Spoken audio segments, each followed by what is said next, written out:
This is the Little Moments Count radio podcast, created in partnership with community radio stations throughout Minnesota. Each episode, you'll hear interviews with early childhood experts on how to support the important brain development that takes place in the first 1,000 days of life, just through little moments every day. Learn more at littlemomentscount.org/podcast.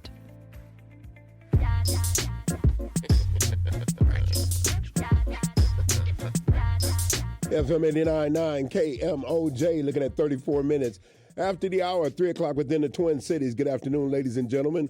Walter Q. Bear Banks Jr. got you on the afternoon drive and letting you know right now, we're talking about Little Moments Count, and yes, it does. This episode for this afternoon is brought to you in partnership with Little Moments Count. Little Moments Count is a statewide collaborative focusing on helping parents and caregivers learn about the importance of brain development in the first 3 years of a young one's life. Nearly 80% of the brain growth happens in the first 1,000 days of a small person's moment of interaction. We're talking playing, we're talking reading, we're talking just talking and singing, the list goes on. And if you'd like more information, you can always lock in at littlemomentscount.org. And for this afternoon, I got none other than Dr. Artika Tyner. I'd like to say a good early afternoon, and how are you doing? Thank you. I'm doing well. Thank you for the invitation to be here today. And I apologize for the roughness of my voice, but it's this cold that's trying to take over, and I can't claim it. No, feel better soon. Blessings to you. No doubt. For the listening audience, can you give us just a little bit about yourself when it comes to the Twin Cities itself, but just being that person that you are? Because, looking at it, we're talking about an educator, we're talking an author, we're talking a keynote speaker. I mean, the list goes on, a CEO. Talk to us. Let us know about you. Truly, I'm a daughter of Rondo. Deep roots in the Rondo community, 5th generation, but that really means I'm a daughter of the Twin Cities. So when I think about that, a deep commitment to making sure that our students, our young people, our children, our scholars, our babies, that they truly have the tools to thrive. So I'm here today to give each and every one of us a challenge on how we can support our young people. And that's been the mission of my life as a lifelong educator. No doubt. Now, for the listening audience, you have an organization. It's entitled Planting People, Growing Justice. And it focuses on promoting literacy, number one. But then even on top of that, it's about youth and growth and growing. Can you give us just a little bit about the organization itself? Planting People, Growing Justice literally started in my living room 9 years ago with a simple mission. How could we help the community, our children, our parents, our community elders discover joy in reading? Because we know that literacy is the foundation of learning. And to ensure that we have that inspiration around reading together, growing together, learning together is our mission in action each and every day here in Minnesota, but also globally around the world. We also have a program in Ghana as well. So now for the listening audience, can you give us some tips or some kind of things that, for the average parent out there that are going through trying to help their youngster to learn? And sometimes, we as parents, because there's no given book or no given rule that says this is how to be a great parent or this, that, or whatever in that sort. So when it comes to just helping that child develop, and we're talking about not the television and not using that tablet, what can they do? I encourage parents, and when I think about parents, I'm also thinking about community and all caring adults, to remember that you are our first educators. Oftentimes we think education starts once our children enter the doors of our schools, but education is everywhere. That's the beauty of learning. It can happen at any time, at any place. We can open up the minds of our children and help to create the opportunities for them to learn and grow. So the challenge that I would give all caring adults for every child that you meet, just 10 minutes. That's all I'm asking of you. That's like listening to 2 songs on Q Bear's playlist. I want you to give just 2 minutes or 10 minutes just each day. When I'm thinking about that, it could be those simple 2-minute intervals. If you're listening to a song, what words did you hear in that song? I know I love some of the classics like Sam Cooke's Change Is Gonna Come. Asking that question, what does change look like? How do you spell change? How do we know when change happens in our community?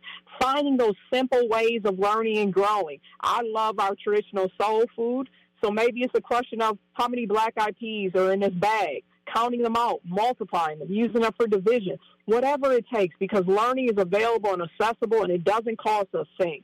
Find those opportunities to learn in our day-to-day life, and we'll reap the benefits of our young people not only building their vocabulary, developing their critical thinking skills, also ensuring that we're helping to promote their creativity. My mom used to do this activity as we were driving, throughout the community. What color car do you see?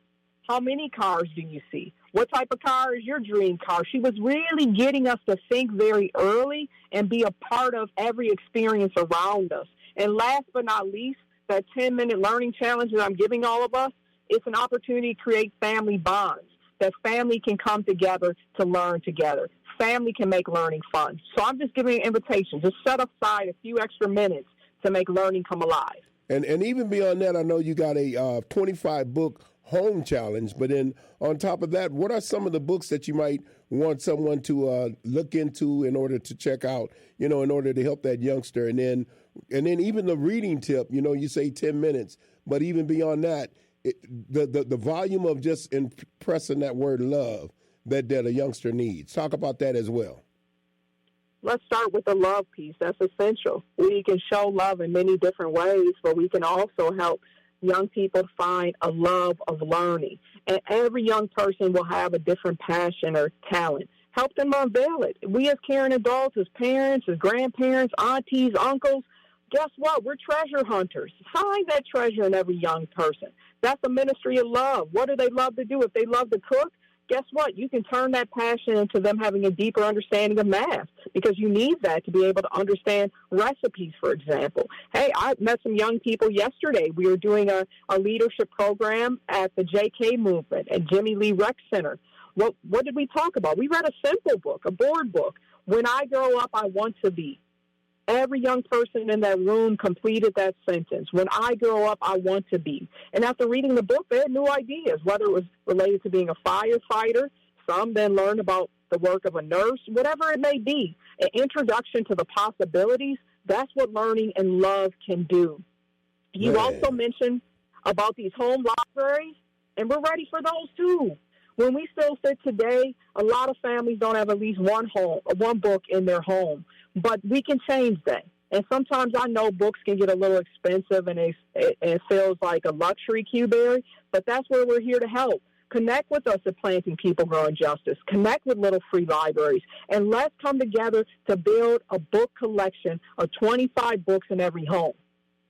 And I know that you are not just a plethora of books when it comes to you and yours within itself, but then even beyond that, as a book writer, as an author, how can someone get involved into getting your books as well? Because your books and your reads, they're light reads for those that want to come in and learn, and they're easy learning prospect, even on the backside when you get started with it. So talk to us. How can one get more information about you and your books and your draft?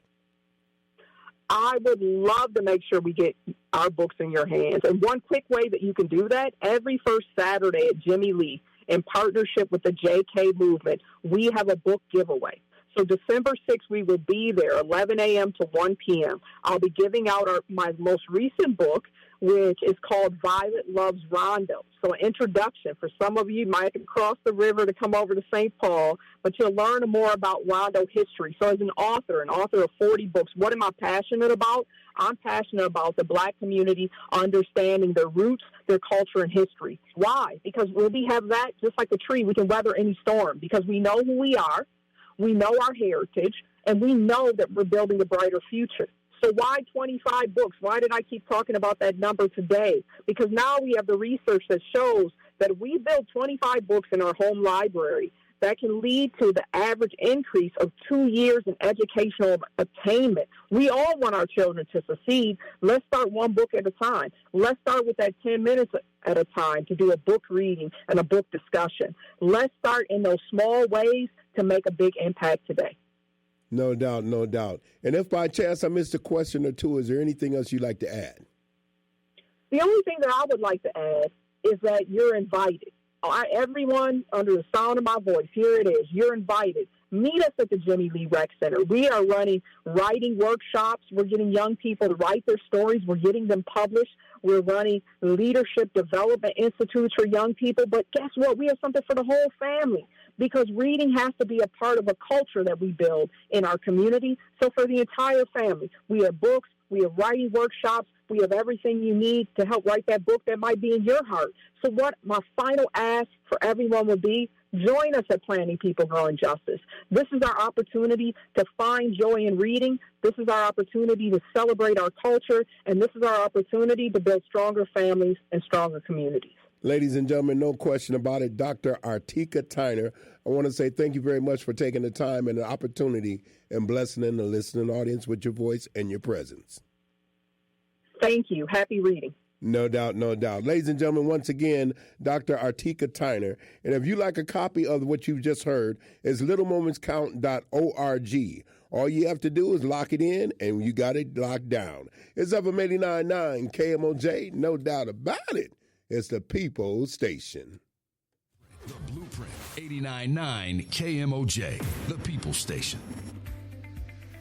Thanks for listening to the Little Moments Count radio podcast in partnership with community radio stations throughout Minnesota. You can find the Little Moments Count radio podcast wherever you get your podcasts and at littlemomentscount.org/podcast.